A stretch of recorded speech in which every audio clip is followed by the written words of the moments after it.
Welcome to another deep dive with yours truly. Today we're going to be talking about the upcoming 7th season of one of my favorites, Painting Rivers and Lakes, a wildly popular Chinese animated series. Yes. And we are going to be going through, taking a look at, a detailed preview from the Donghua reviewer blog. And hopefully our goal today is to bring you the most important, crucial, and fascinating details about this upcoming season. So think of it as your express pass to understanding what's in store. Yeah, I'm excited for this season. This series has really captivated a lot of audiences with its intricate political maneuvering and stunning animation. The martial arts, too, are top-notch, all kind of woven around that central figure, Li Xingyin.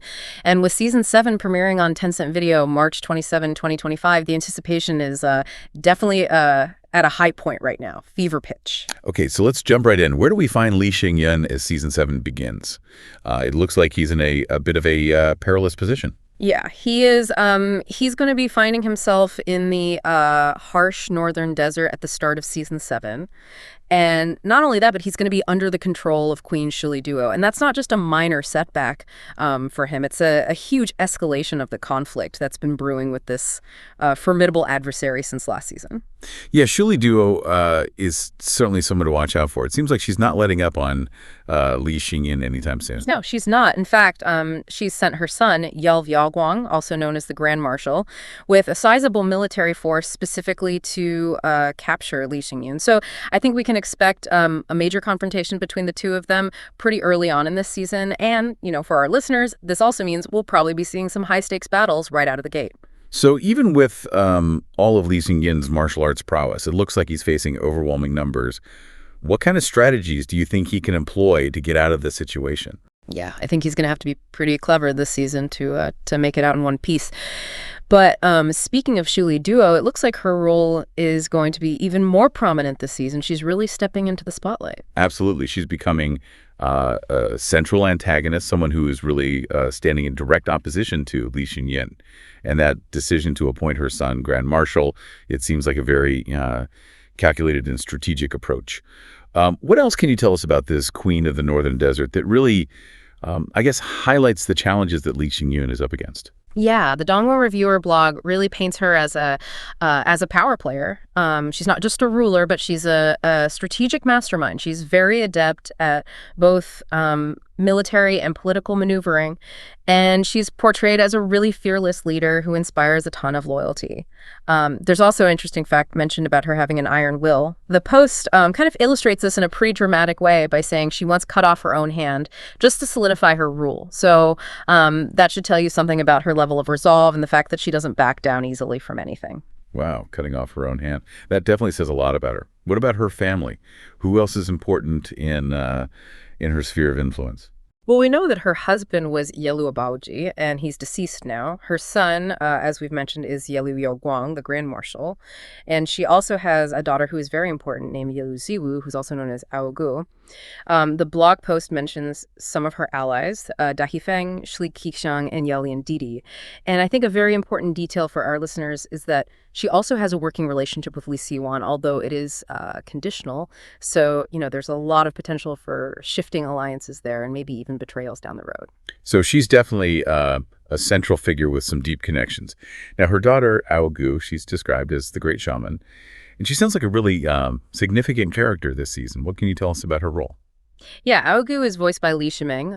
She seems to be a major player in Season 7. She's described as having an authoritative presence, and she carries this magical staff that seems to imply some pretty substantial mystical abilities. So, you've got this combination of political power and mystical force, which makes her, a particularly dangerous adversary for Li Xingyin. And it sounds like Li Xingyin is also directly in her sights. Oh, he is.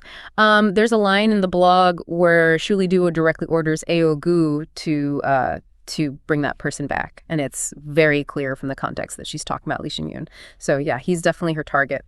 We also learn a little bit about Aogu's background. We know that she's the daughter of Yelu Baoji and Duo and the sister of Yelu Yaoguang. So she's, firmly placed within the ruling family of the Northern Desert. So she's deeply embedded in that power structure. What makes her such a formidable opponent for Li Xingyin? Well, the blog post really emphasizes that she has top-tier combat strength. In fact, she's described as the strongest warrior in the Khitan Northern Desert. and that's saying something. She also has supreme inner power, apparently surpassing even the Great Heaven rank, which is, for our listeners, generally considered one of the highest levels of martial arts mastery in this world. On top of that, she has a spiritual connection through something called the Bianyin Bell, which allows her to sense life and death. And apparently, even her aura is enough to overwhelm top-tier fighters. That's a crazy level of power. What about her weapon? She has a weapon to complement all these abilities. Oh, yeah. She has the Vajra staff, and there's also a mention of a signature move where she emits these powerful sound waves from her staff that can freeze enemies in their tracks. Yeah, she's definitely going to be a significant obstacle for Li Xingyun this season. So Li Xingyun has threats on many fronts. Let's move on to another interesting character now who has always been shrouded in mystery, Jiang Chen. Yes, Jiang Chen, also known by some really interesting aliases, Remnant Corpse Husk, Ghost Dr. Hand. She's a fascinating character. She's the eldest of the 4 great corpse ancestors from painting rivers and lakes, the unworthy ones. Voiced by Zhang Huilin, she's a master of dark medicine and martial arts, specializing in some pretty unsettling things like organ transplantation, body modification. For the listener, those aliases really hint at her unique kind of macabre skills. Ghost Dr. Hand definitely suggests a medical expertise, but an unconventional one. And Remnant Corpse Husk implies some kind of a connection to the darker aspects of life and death. Yeah, she's definitely not your typical healer. The blog post mentions that she claims to avoid worldly affairs, yet she always seems to be in the thick of things. Right. That's a big part of her character. Despite claiming that she doesn't want to get involved, she's constantly scheming, influencing events from the shadows. And her role in Li Xingyun's journey has been really pivotal so far. She's the one who saved his life by replacing his heart, and she's the one who later guided him in the often forbidden arts of dark martial arts. So she's very unpredictable and compelling because of that. And she's a co-creator of a very important technique, right? Oh, yes, she is. She co-created the 9 Never Mystic Heaven Divine skill. But maybe one of the most interesting new developments is that she apparently has living descendants. Oh, really? Tell me more about that. That's a pretty surprising twist for someone with the title Corpse Ancestor. What could that mean for her character?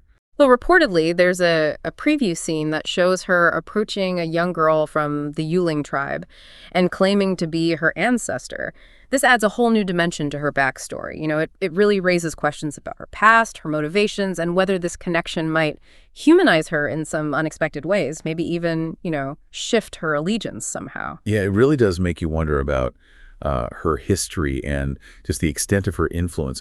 What are her affiliations? Who are the other corpse ancestors we should know about? Well, she's affiliated with the Xuanming sect, and her fellow corpse ancestors are Zhu Yugi, who was actually her partner in creating the 9 Nether Mystic Heaven Divine skill, Ho King, who is known as the Blood-Drenched Corpse Driver, Han Ba, the Scorched Earth Corpse Artisan, and then there's Yinggu, the Endless Nether Sea. And Yinggu is rumored to be the most powerful among them. So understanding these connections helps paint a picture of the kind of the shadowy underworld that Jiang Chen operates within. Quite a network. It seems like she also has some notable interactions with other characters as well. Yes, she's most notably, she saved Li Xingyun's life. She helped Zhang Zifan regain his eyesight, and she even assisted Ji Ruxi in her battles against the Shang organization. So despite her kind of enigmatic nature, her actions have had a direct impact on some of the main characters in the series. So while she prefers to stay in the background, her actions have had quite an impact. What about her powers and her fighting style specifically?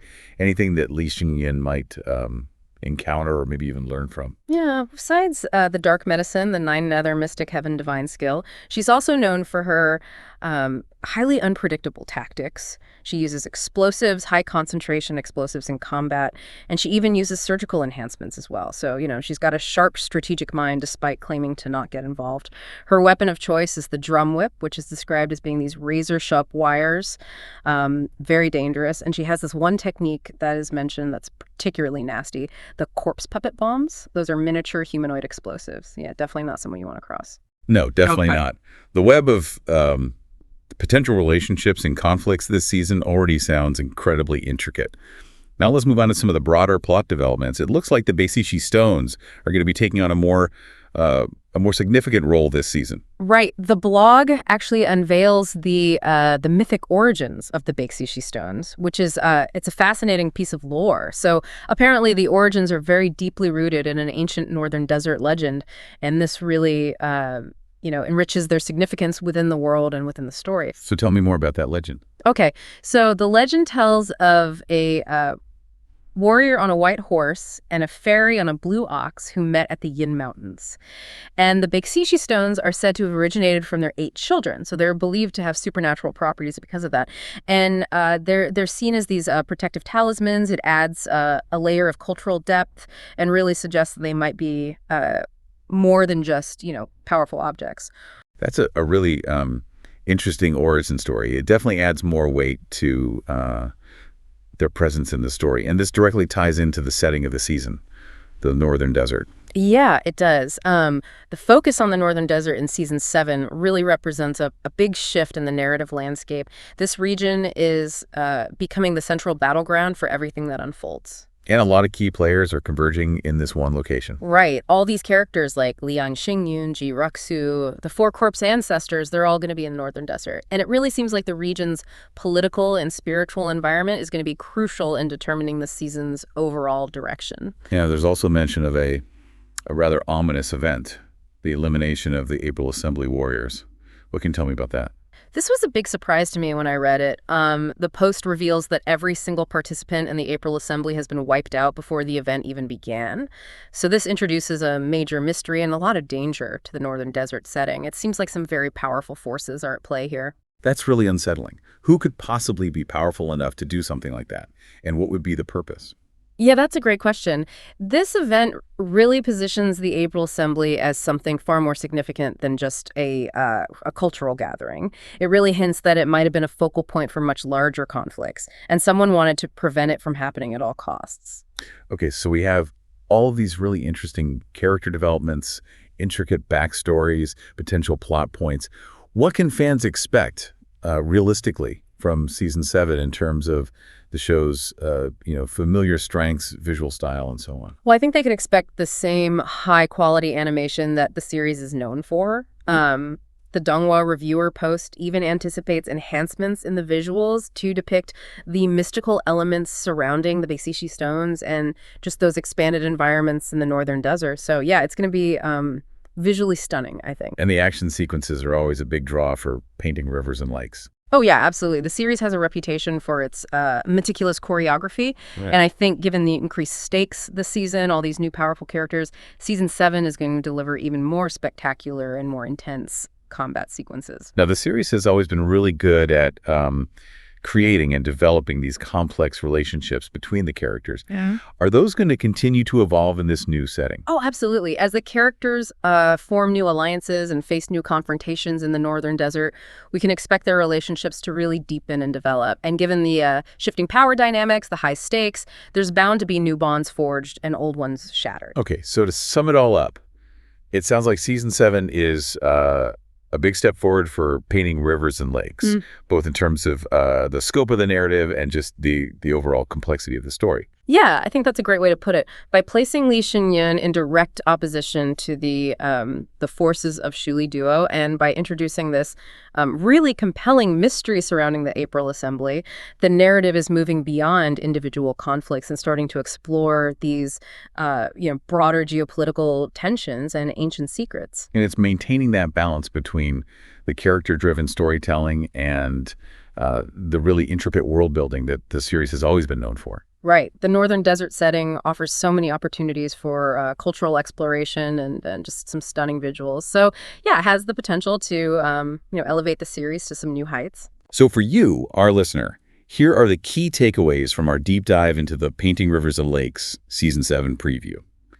Li Xinyan is in serious danger, trapped in the Northern Desert under the rule of Queen Shuli Duo, who, along with her daughter Aogu, who is incredibly powerful, will both play central roles in the conflict. We also uncovered an expanded backstory for Jiang Chen, learned about the mythic origins of the Baexishi stones, and we're left with a huge question marks surrounding the elimination of the April Assembly participants, all set against the backdrop of the Northern Desert, a region rich in culture, but with the potential for a lot of conflict. And that brings us to a final thought for you to ponder. Considering the newly revealed origins of the Beiqishi stones and the deep spiritual significance of the Northern Desert, how might these elements influence the conflicts that are brewing and the unique powers of the characters involved? And what secrets did the April Assembly hold, and who could possibly have the power to eliminate all of the participants before the event even began? Thanks for joining us today. Until next time, this has been The Deep Dive.